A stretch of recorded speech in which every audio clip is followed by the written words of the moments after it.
તો મિત્રો અત્યારે સૌથી પહેલા વાત કરવામાં આવે તો તમે આ વિડીયો જુઓ ભાઈ કે ભાદરવી પૂનમ પહેલા જ અંબાજીમાં જુઓ તમે સાહેબ કે કેટલું બધું ટ્રાફિક થઈ ગયું સાહેબ. એવું લાગી રહ્યું છે કે ખરેખર ભાદરવી પૂનમ આવી ગઈ, પણ ભાદરવી પૂનમ આપણી નજીક જ છે ભાઈ, વધારે દૂર નથી. હવે વાત કરવામાં આવે તો ભાદરવી પૂનમ પહેલા આટલું બધું ટ્રાફિક થઈ ગયું કે જેને જોઈને ભાઈ ભલભલા લોકો થથરી ગયા. જે બિલકુલ જો તમે સાધન લઈને જવાનું અંબાજી વિચારતા હોય તો સાહેબ તમારે બીજો માર્ગ પકડવો પડશે ને ત્યાંથી તમે અંબાજી સુધી જઈ શકશો. પણ અત્યારે વાત કરવામાં આવે સાહેબ તો ભાદરવી પૂનમને લઈને 2 મહિના પહેલાં જ એ મીટિંગ યોજવામાં આવી હતી, જેમાં કઈ જગ્યાએ ટ્રાફિક ફોરવર્ડ કરવું એટલું જ નહીં પરંતુ એની સાથે સાથે કઈ જગ્યાએ માણસોને ચાલવા દેવા, કઈ જગ્યાએ સાધનોને ચાલવા દેવા, એને ખાસ ધ્યાનમાં રાખી અને આયોજન કરવામાં આવ્યું હતું.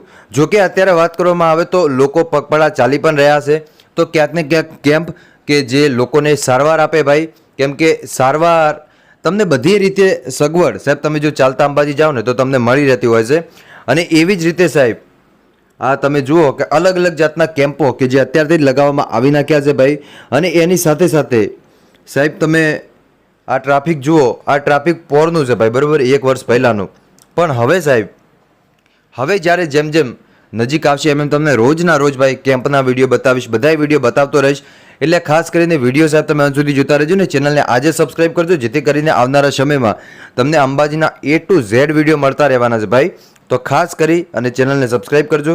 હવે ચાલો દર્શક મિત્રો આજના વિડીયોની શરૂઆત કરીએ. આમ તો તમને ખબર છે કે ભાદરવી પૂનમ એટલે અંબાજીમાં મેળો ભરાતો હોય છે અને આ મેળાની અંદર સાહેબ લાખોની પણ કરોડો લોકોનો આંકડો પડતો હોય છે કે જેમાં લોકો ચાલતા જતા હોય, કેટલા બાઇકો લઈ, કેટલા ગાડીઓ લઈ, તો ક્યાંક દેશ અને વિદેશથી પણ લોકો આવતા હોય છે. અને એવી જ રીતે આ વખતે પણ લોકો આવવાના છે ભાઈ. અને એ લોકો આવે એના માટે પૂરેપૂરી જે તૈયારી કે જે ગોઠવવામાં આવી છે ભાઈ, એટલે તૈયારી પણ પૂરેપૂરી ગોઠવવામાં આવી છે. હવે આગળના સમયમાં સાહેબ એ ખબર પડશે કે કેટલા લોકો ચાલે છે, કેટલો આંકડો આવે, તો સાહેબ આગળના સમયમાં ખબર પડશે. બાકી તમે શું કહેશો કોમેન્ટ કરીને અવશ્ય બતાવજો. મળીશું આપણે નવા વિડીયોમાં. ત્યાં સુધી બધાને જય માતાજી, જય દ્વારકાધીશ. આગળ પણ આવવાનો સપોર્ટ કરતા રહેજો. ધન્યવાદ.